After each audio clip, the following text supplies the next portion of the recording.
Okay. Hello. Part 6, part 6. I'm excited. Off ako today, so let's go. So dalawa ang i-upload ko today. It's going to be part 6 and part 7. So let's start with part 6. Maraming salamat sa continue nyo pong panonood. Excited ako dito. Ito yata yung mag-meet na sila with the datos.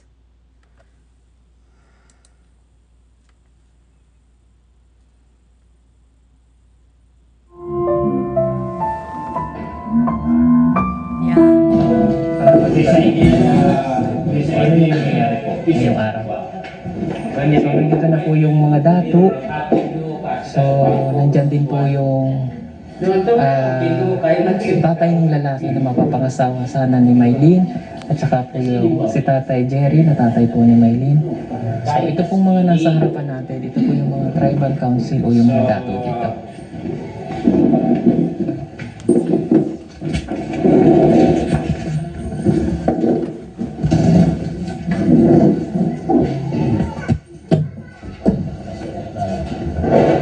Ay mangutan ako.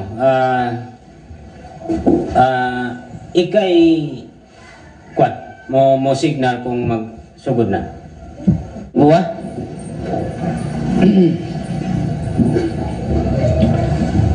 Manama salamat panahon o sini no Aldo. Singkay naliburong sitio pamantawan mo sinit puntol to nakahangot. Well, sorry ha, cut ko agad. Well, first thing pa lang, nakita ko na yung magandang patutunguhan ng usapin na to kasi umpisa pa lang ng meeting, meron ng prayer na nagaganap. So, this is in spite of religion, but the fact na nag-umpisa sila in prayer, it always says something. Una. Pangalawa, nakita ko itong mga chieftains na to, kita ko na suot nila yung kanilang mga tribal or cultural costume. That says a lot tungkol sa isang tribo na yung paggamit nila ng kanilang mga kulturang kasuotan sa mga pagtitipon na ganito is just, it shows that they respect their costume and tradition. And ito pa lang, few seconds pa lang nakikita ko, yung talagang napahanga na ako sa tribong ito. So, wow. Sini kunto na dumay koy, so sini kunto na kalibulong koy, sini nga do katanuran na hisgotan na sini sa kanamit to. Para to na anon, sini na duoy kasarakaw mo. Panisingat manama sa tibawsan to langit koy ko kag pataliwar kunto hilabi koy ko to karang tahon liyan. Kunorok bangga aboy ko na maluri uyas ug gumo ako ko uyas koy ko ya kana ilanay sikan migtumpi kay tatana migtako kay to langit din si kanami si to ilo buron kay no itaho. Koy ko ka manama magbabayo ka duma kanami para ka tanuran no sa sinis isip no isip liro o problema. So nakataha koy limang kay duwa ka kasulbaran. Sina kunto no anyok noy uya diet kaputian tapusog no dumay koy patakoy ko pataliwaro uya nang katulituan no isoyo so tuhubag ti noloy kay to ini kag kapalangoran uyas kanami kunto si tribal leader which is mo isip mahaliog noy sikan na migi duma miglibulong koy uyas parat kanami no kopianan sinit kanami nagtanong buwis si kanami o inod sini katugtubaran ko to sining kasoloman kung manama magbabayo no koy ko kag sugpat koy ko kag igo uyas kanami o to koy nagtilo buron wara mahimo no kuno koy umo koy ko sini katugtubaran ko sini koy ko kag sugpat dito tibusan. Salamat. Matapos ang isang panalangin, ipinakilala ng mga dato ang mga miyembro ng Tribal Council na kasama sa pagtitipong ito. At sisimulan na ang kanilang pag-uusap patungkol sa problema ni Maylene at ng kanyang pamilya. Sa iskutanan sa problema ni Maylene. So, anina ang unang hugna na kahusayan about sa mga problema sa kay Maylene. Captain, imong panahon na musaysay sa asa ang asatamuan kuan sa pagsugod kung sa unang tupag sulbat ang maong bata. Ani lang ang sistema. Maugid na arrangement nato isip mga tribo kung adunay mga hisgutanan magtigom gyud ta para hisgutan og unsay angayan natong himuon nga para masulbad nato. So bisan ako ang isip igbuyag no kung overall igbuyag kanta tamurato nga naausay mga laing tao nga nakakomiti ni ana pero lingkuran gihapon nato na siya. So side to side, so pasalamat ko nga ilahan ang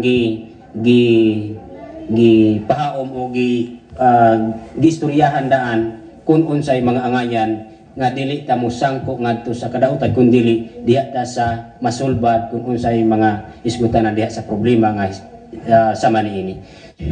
Bago pa man humarap, ang mga dato sa kanilang tribal chieftain ay nagkaroon na sila ng pag-uusap o mga desisyon na napag-aralan patungkol ito sa kaso ni Maylin. Nagkaroon na sila ng kanilang pinal na desisyon at ngayong araw nga ito ilalatag sa kanilang tribal chief. Narito po ang kanilang pag-uusap. Okay. Kung halimbawa mapangutana so posible kanang gihashasan na ba ninyo gahapon unya nabay pruiba ka sa pag entrada pa lang nimo so posible murag nakakuha ko gamay nga imo na diay nang gihasgasan so tapos kani karon nakita na nato nga naanagyoy kasubaran no so padayon unsa na ikaduhang tikang ang kaduhang tikang nato pagmahuman karon ba Ato ya sa kutub mo ha so pasulti na to kinsa to na selbi kuan mo Brad si kanisi Dato Armando. Okay, sikat atik pamambano. Sama ng dugo, bansa na sa mga dili manuta, dili manaka. Naalay sibo siya. Naisip na At sa kanilang pag-uusap, sa pinal na desisyon, napagkasunduan na magbabayad ng kaukulang halaga na 20,000 o 20,000 ang pamilya ni Maylin sa pamilya ng lalaki. Ito ay katumbas ng isang kabayo na naaayon sa kultura ng kanilang tribo. Okay. So, 20,000, yun ang magiging danyos pala na babayaran ng family ni Maylin. Nagustuhan ko rin yung sistema ng tribong ito at sabi, dapat hindi susobra at hindi kukulang ang magiging danyos kung hindi ito ay ang presyo ay dapat naaayon sa kultura. Well, I like it. nagbasipin sa mga tao ng uri sa mga Kinuhanan din ng opinyon ang lalaki o ang ama ng lalaki kung ito ay sumasang-ayon sa napagkasunduan. Sa iyong anak, willing baka na ingon ato nga ikuha na sa imuhang nangabugar nimo at mao to mga kantilara nga pwede ninyong madawat sa pagkakaroon na adlaw. Ito na nung ihatan na nadri ang Katong, okay. support na lang siya. manay ko rin sa ganyan. Sa Okay. tradisyon ang gunina. Okay, sabi ng tatay kung ano man ang napagkasunduan at ano man ang ibigay ay kanyang tinatanggap. Which is like very good. Unang-una, the justice system ng tribong ito na yung mga kaedadan ko ha, yung mga grade 5 history. Napag-aralan namin that time yung mga tribals, different tribes of the Philippines.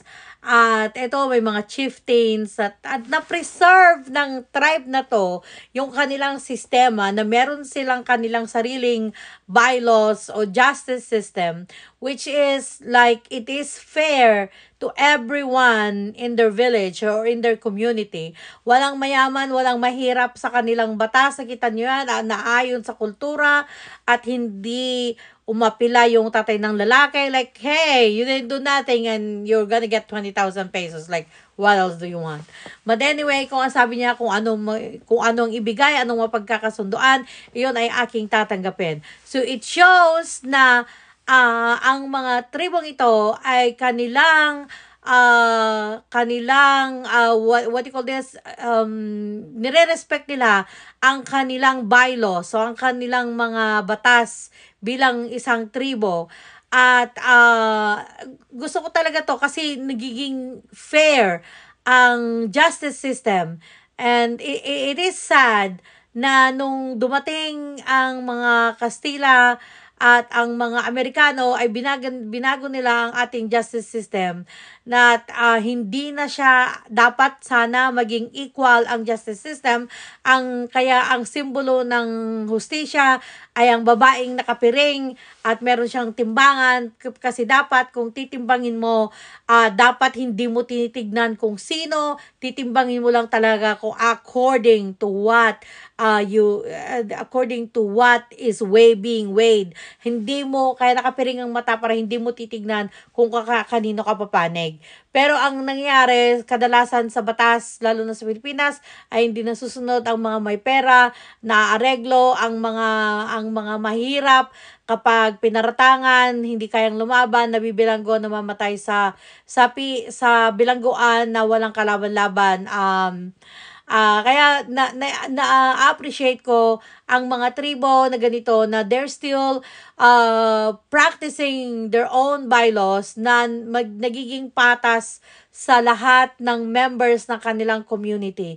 So, thank you, Pugong Bihero. Maraming salamat kasi ipinakita mo ang practice ng mga sinaunang practice ng ating mga katutubong Pilipino na hanggang ngayon ay kanilang hanggang ngayon ay kanilang ginagawa pa. So, ang mga bata ngayon nag-aaral, if papanoorin nyo itong episode na to ng Pugong Bihero, part 6 ni Mylene, is maraming mapag-aaralan nyo na yung hindi lang sa libro, it's really live in action kung ano yung mga nasa libro, kung ano yung mga nasa history pa natin dati. At I'm really amazed, guys. I'm so amazed. Oh, yan o. Tradisyon sa tribo. Okay. Ayaw. Okay. So, Sa salamat. problema, punta sa atin din, tapos na yung unang Tato, dapat ni po yung para mas maintindihan. ganito sir, yung sabi nila po na yung sinabi natin ngayong araw na po, pero yung sinabi niya kanina na